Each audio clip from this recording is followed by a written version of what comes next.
அன்பார்ந்த நேயர்களே, இன்று நாம் காணவிருப்பது புரட்சியின் நாயகன் எர்னஸ்டோ சே கெவாரா பற்றித்தான். மனிதகுல வரலாற்றில் ஒரு மறக்க முடியாத பெயர் சே கெவாரா. எத்தனையோ புரட்சியை இந்த உலகம் கண்டிருக்கிறது.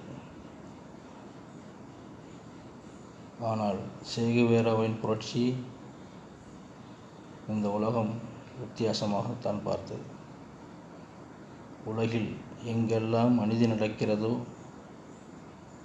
அதை கண்டு கோபத்தில் வெகுண்டு எழுகிறாயா? அப்படியென்றால் நீயும் என் தோழன் என்றார் சே கெவாரா. அமெரிக்க ஏகாதிபத்தியத்தால் அடிமைப்பட்டு கிடந்த லத்தீன் அமெரிக்க நாடுகளின் நிலை கண்டு கொதித்து எழுந்தவர்தான் சே கெவாரா. தாய்நாட்டுக்காக போராடிய புரட்சியாளர்களையே கண்ட இந்த உலகம் சே கெவாரா என்ற புரட்சியாளனை கண்டு வியந்தது. இவர் கால்படாத லத்தீன் அமெரிக்க நாடுகளே இல்லை எனலாம். பிறந்தது அர்ஜென்டினா.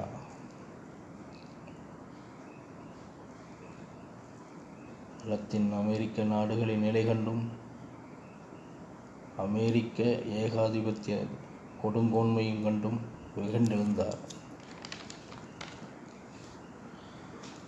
அமெரிக்க ஏகாதிபத்தியத்தை வேரறுக்க முடிவெடுத்தார். அவர் முதலில் தேர்ந்தெடுத்த நாடு கியூபா. அதற்கு காரணம் பிடல் காஸ்ட்ரோ என்ற நண்பனின் அறிமுகம்தான்.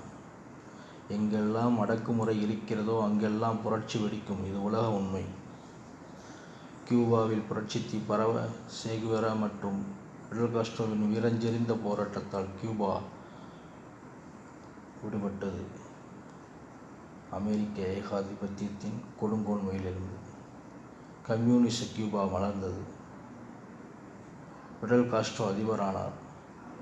தொழில்துறை அமைச்சரானார் சே கெவாரா. உலகம் அவரை அமைச்சரவை அலுவலகத்தில் தான் இருப்பார் என்று எதிர்பார்த்திருந்த நேரத்தில் அவர் கரும்பு தோட்டத்தில் தொழிலாளிகளுடன் சேர்ந்து கரும்பு வெட்ட தயாரானார். சே கெவாரா பின்னர் புரட்சிக்கு தேர்ந்தெடுத்த நாடு பொலிவியா. பொலிவியாவில் அடிமைத்தனத்தை வேரறுக்க புறப்பட்டு சென்ற சே கெவாரா அங்கு நடந்த போரில் கொல்லப்பட்டார். புரட்சியாளர்கள் புதைக்கப்படுவதில்லை, விதைக்கப்படுகிறார்கள்.